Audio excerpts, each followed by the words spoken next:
ஆகாஷ்வாணி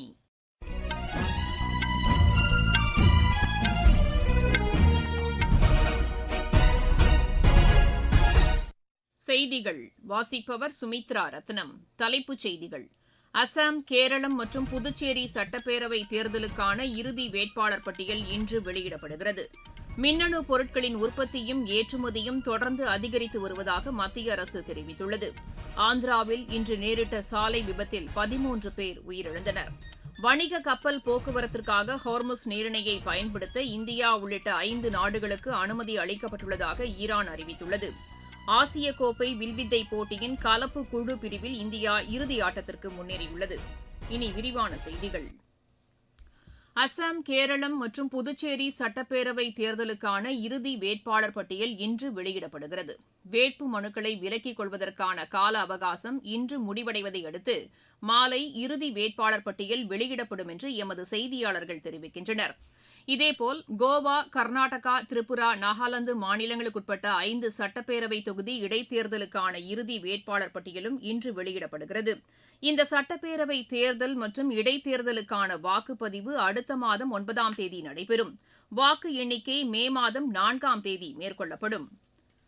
சட்டப்பேரவை தேர்தல் நடைபெறவுள்ள மாநிலங்கள் மற்றும் யூனியன் பிரதேசத்தில் பணபலம் பயன்படுத்தப்படுவதை தடுப்பதற்கான கண்காணிப்பு நடவடிக்கைகள் தீவிரப்படுத்தப்பட்டுள்ளதாக தேர்தல் ஆணையம் கூறியுள்ளது. இதற்காக அமைக்கப்பட்டுள்ள பறக்கும் படையினர் தீவிர கண்காணிப்பில் ஈடுபட்டு உரிய ஆவணங்கள் இன்றி கொண்டு செல்லப்படும் பணம் மற்றும் பரிசுப் பொருட்களை பறிமுதல் செய்து வருவதாக தேர்தல் ஆணையத்தின் செய்திக்குறிப்பு தெரிவிக்கிறது. உரிய ஆவணங்கள் சமர்ப்பிக்கப்பட்டால் உரியவர்களிடம் பணம் மற்றும் பரிசுப் பொருட்கள் திருப்பி வழங்கப்படும் என்றும் அதில் குறிப்பிடப்பட்டுள்ளது. தேர்தல் நடத்தை நெறிமுறை மீறல் தொடர்பாக பெறப்படும் புகார்கள் மீது உடனுக்குடன் நடவடிக்கை எடுக்கப்பட்டு வருவதாகவும் அந்த செய்திக்குறிப்பில் தெரிவிக்கப்பட்டுள்ளது. இதற்கான கைபேசி செயலியில் பொதுமக்கள் புகார்களை தெரிவிக்கலாம் என்றும் தேர்தல் ஆணையம் கேட்டுக் கொண்டுள்ளது. உலக அளவில் செயற்கை நுண்ணறிவு தொழில்நுட்பம் பெரிய அளவில் மாற்றங்களை கொண்டு வந்துள்ளதாக மத்திய அமைச்சர் திரு அஸ்வினி வைஷ்ணவ் கூறியுள்ளார். தகவல் தொழில்நுட்பத்துறையின் நாடாளுமன்ற ஆலோசனைக் குழு கூட்டத்திற்கு தலைமை வகித்து அவர் பேசினார். மத்திய அரசு மேற்கொண்ட நடவடிக்கைகள் காரணமாக மின்னணு பொருட்களின் உற்பத்தி 6 மடங்கு அதிகரித்துள்ளதாக அவர் கூறினார். ஏற்றுமதியும் 8 மடங்கு அதிகரித்துள்ளதாக அமைச்சர் தெரிவித்தார். G7 அமைப்பின் வெளியுறவு அமைச்சர்கள் பங்கேற்கும் உச்சி மாநாட்டில் கலந்து கொள்வதற்காக வெளியுறவு அமைச்சர் திரு ஜெய்சங்கர் பிரான்ஸ் சென்றடைந்தார். மேற்காசியாவில் நிலவும் பதற்றமான சூழலுக்கு தீர்வு காண்பது உள்ளிட்ட பல்வேறு பிரச்சினைகள் குறித்து இதில் விரிவாக விவாதிக்கப்பட உள்ளதாக எமது செய்தியாளர் தெரிவிக்கிறார். உலக வர்த்தக அமைப்பின் அமைச்சர்கள் நிலையிலான மாநாடு கேமரூனின் யாண்டேயில் இன்று தொடங்குகிறது. 166 நாடுகளைச் சேர்ந்த அமைச்சர்கள் இதில் பங்கேற்கின்றனர். உலக வர்த்தக அமைப்பில் மேற்கொள்ள வேண்டிய சீர்திருத்த நடவடிக்கைகள் உள்ளிட்ட பல்வேறு அம்சங்கள் குறித்து இதில் விரிவாக விவாதிக்கப்பட உள்ளதாக எமது செய்தியாளர் தெரிவிக்கிறார். காங்கிரஸ் முன்னாள் தலைவர் திருமதி சோனியா காந்தியின் உடல்நிலை சீராக உள்ளதாக மருத்துவர்கள் தெரிவித்துள்ளனர். உடல்நலக் குறைவு காரணமாக கடந்த செவ்வாய்க்கிழமை தில்லியில் உள்ள மருத்துவமனையில் அனுமதிக்கப்பட்டுள்ள அவர் தொடர்ந்து மருத்துவ கண்காணிப்பில் உள்ளதாகவும் மருத்துவமனையின் செய்திக்குறிப்பு தெரிவிக்கிறது. நீங்கள் கேட்டுக் கொண்டிருப்பது ஆகாஷ்வாணியின் செய்தி அறிக்கை. சுட்டு விரலில பொட்டு வைக்கிற புள்ளியில் ஏற்படும் மாற்றம், நீ தொட்டு அழுத்துற ஒத்த பட்டனில தேச முன்னேற்றம். இந்திய குடிமக்கள் உரிமை இதுவே, எல்லோரின் அடிப்படை கடமை இதுவே. ஓட்டு போடுவோம், ஓட்டு போடுவோம், ஓட்டு போடுவோம், ஓட்டு போடுவோம், நிச்சயம் ஓட்டு போடுவோம். சுட்டு விரலில பொட்டு வைக்கிற புள்ளியில் ஏற்படும் மாற்றம், நீ தொட்டு அழுத்துற ஒத்த பட்டனில தேச முன்னேற்றம். 10 நிமிட வாக்களிக்கும் அவசிய வேலை இது, 5 வருட ஆட்சியை தான் தீர்மானிக்கும் நாளை. 100 அடி தூரத்திலே வாக்குச்சாவடி வந்துவிடும், நமது உரிமையோ ஒரு ஓட்டு தந்துவிடும். ஏற்றம் பெற எப்படியும் நிச்சயம் வாக்களிப்போம், நிச்சயம் வாக்களிப்போம். உலகின் புகழ்பெற்ற தலைவர்களுக்கான பட்டியலில் பிரதமர் திரு நரேந்திர மோடி முதலிடத்தில் உள்ளார். அமெரிக்காவைச் சேர்ந்த நிறுவனம் நடத்திய ஆய்வில் 68% அங்கீகாரத்துடன் திரு நரேந்திர மோடி முதலிடத்தில் உள்ளதாக தெரிவிக்கப்பட்டுள்ளது. சுவிட்சர்லாந்து அதிபர் திரு கை பாமெலின் மற்றும் தென்கொரிய அதிபர் திரு லீ ஜி மியூங் 62%துடன் 2ஆம் இடத்தில் உள்ளனர். அமெரிக்க அதிபர் திரு டொனால்டு டிரம்ப் 39%துடன் பின்தங்கியுள்ளார். முதல் 10 இடங்களுக்கான பட்டியலில் கூட அவர் இடம்பெறவில்லை என்று எமது செய்தியாளர் தெரிவிக்கிறார். ஆந்திராவில் இன்று நேரிட்ட சாலை விபத்தில் 13 பேர் உயிரிழந்தனர், 22 பேர் காயமடைந்தனர்.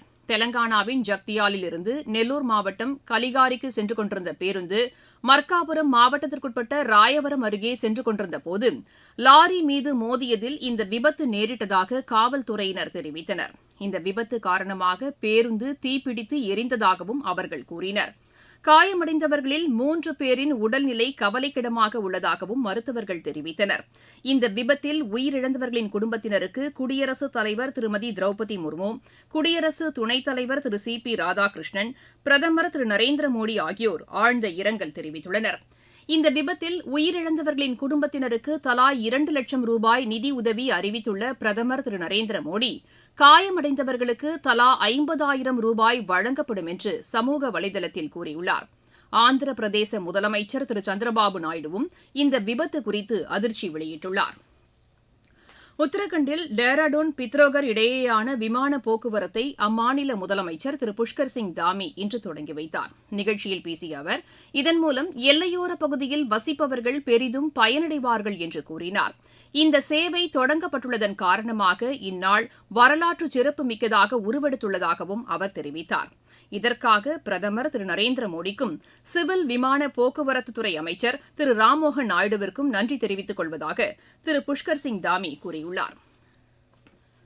நாடு முழுவதும் பெட்ரோலிய பொருட்கள் சீராக விநியோகம் செய்யப்படுவதை உறுதி செய்வதற்கான நடவடிக்கைகள் தொடர்ந்து கண்காணிக்கப்பட்டு வருவதாக எண்ணெய் நிறுவனங்கள் அறிவித்துள்ளன. இதன் காரணமாக பொதுமக்கள் அச்சம் கொள்ள தேவையில்லை என்றும் வதந்திகளை நம்ப வேண்டாம் என்றும் எண்ணெய் நிறுவனங்கள் கூட்டாக வெளியிட்டுள்ள அறிக்கையில் கேட்டுக் கொண்டுள்ளன. சர்வதேச சந்தையில் கச்சா எண்ணெயின் விலை அதிகரித்துள்ள போதிலும் பெட்ரோல் மற்றும் டீசல் விலை உயர்த்தப்படவில்லை என்றும் அதில் குறிப்பிடப்பட்டுள்ளது. மேற்காசியாவில் நிலவும் பதற்றமான சூழ்நிலை காரணமாக நலிவடைந்த பிரிவினர் பெரிய அளவில் பாதிக்கப்பட்டுள்ளதாக ஐநா பொதுச் செயலாளர் திரு ஆண்டனியோ குட்ரஸ் கூறியுள்ளார். சமூக வலைதளத்தில் இதனை கூறியுள்ள அவர், இப்பிரச்சினைக்கு விரைவில் தீர்வு காணப்பட வேண்டியதன் அவசியத்தை வலியுறுத்தியுள்ளார். சர்வதேச சட்ட நெறிமுறைகளுக்குட்பட்டு இப்பிரச்சினைக்கு தீர்வு காண வேண்டும் என்று அவர் கேட்டுக் கொண்டுள்ளார். ஹோர்முஸ் நீரிணை வழியான கப்பல் போக்குவரத்து தடைபட்டுள்ளதால் சர்வதேச அளவில் எண்ணெய், எரிவாயு மற்றும் உர விநியோகம் பாதிக்கப்பட்டுள்ளதாக அவர் குறிப்பிட்டுள்ளார். இப்பிரச்சினை நீடிக்கும் பட்சத்தில் பாதிப்பு அதிகமாகும் என்றும் அவர் கூறியுள்ளார். இதற்கு தீர்வு காண தேவையான அனைத்து நடவடிக்கைகளையும் ஐநா மேற்கொண்டு வருவதாகவும் திரு ஆண்டனியோ குட்ரஸ் தெரிவித்துள்ளார். இந்தியா உள்பட 5 நாடுகள் ஹோர்முஸ் நீரிணை வழியாக கப்பல் போக்குவரத்தை மேற்கொள்ள அனுமதி அளிக்கப்பட்டுள்ளதாக ஈரான் வெளியுறவு அமைச்சர் திரு சையத் அப்பாஸ் அரக்சி அறிவித்துள்ளார். ஈரானின் அரசு ஊடகத்திற்கு அளித்துள்ள பேட்டியில் இதனை தெரிவித்துள்ள அவர், வணிக கப்பல் போக்குவரத்திற்காக இந்த அனுமதி அளிக்கப்பட்டுள்ளதாக கூறினார். நட்பு நாடுகள் என்ற அடிப்படையில் இந்தியா, சீனா, ரஷ்யா, பாகிஸ்தான் மற்றும் ஈராக் நாடுகளுக்கு இந்த அனுமதி அளிக்கப்பட்டுள்ளதாக அவர் தெரிவித்தார். ஈரானுக்கு எதிராக செயல்படும் நாடுகளுக்கு அனுமதி அளிக்கப்பட மாட்டாது என்றும் திரு சையத் அப்பாஸ் அராக்சி திட்டவட்டமாக கூறினார். பங்களாதேஷில் பேருந்து ஒன்று ஆற்றில் கவிழ்ந்து விபத்துக்குள்ளானதில் 25 பேர் உயிரிழந்தனர். ராஜ்பாரி மாவட்டத்திற்குட்பட்ட பகுதியில் டவுல்டிடா படகு முனையத்தில் பேருந்து படகில் ஏற முயன்றபோது கட்டுப்பாட்டை இழந்து கவிழ்ந்து விபத்துக்குள்ளானதாக அந்நாட்டு காவல்துறையினர் தெரிவித்தனர். பேருந்தில் இருந்த பயணிகள் சிலரை தேடும் பணி தொடர்ந்து நடைபெற்று வருவதாகவும் அவர்கள் கூறினர். இந்த விபத்து குறித்து விசாரணை நடத்துவதற்காக 5 பேர் கொண்ட குழுவை பங்களாதேஷ் அரசு நியமித்துள்ளது. ஆசிய கோப்பை வில்வித்தை போட்டியின் கலப்பு குழு பிரிவில் இந்தியா இறுதி ஆட்டத்திற்கு முன்னேறியுள்ளது. பாங்காக்கில் நடைபெற்று வரும் இப்போட்டியின் அரையிறுதி ஆட்டத்தில் இந்தியா கஸ்கஸ்தானை வென்றது. உலகக்கோப்பை துப்பாக்கிச் சுடும் போட்டி மொராக்கோவின் டாங்கியரில் தொடங்கியது. இந்தியாவின் சார்பில் மகேஸ்வரி சௌஹான், கியானன் சென்னை உள்பட 20 பேர் இதில் பங்கேற்றுள்ளனர். இணையதளம் வாயிலாக நடைபெற்ற சர்வதேச செஸ் போட்டியில் இந்தியாவின் நிஹால் சரீன் பட்டம் வென்றார்.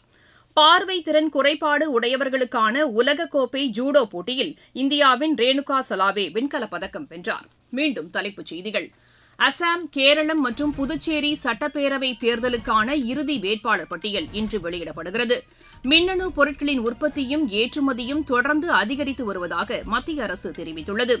ஆந்திராவில் இன்று நேரிட்ட சாலை விபத்தில் 13 பேர் உயிரிழந்தனர். வணிக கப்பல் போக்குவரத்திற்காக ஹார்முஸ் நீரிணையை பயன்படுத்த இந்தியா உள்ளிட்ட 5 நாடுகளுக்கு அனுமதி அளிக்கப்பட்டுள்ளதாக ஈரான் அறிவித்துள்ளது. ஆசிய கோப்பை வில்வித்தை போட்டியின் கலப்பு குழு பிரிவில் இந்தியா இறுதி ஆட்டத்திற்கு முன்னேறியுள்ளது. செய்தியறிக்கை நிறைவடைகிறது.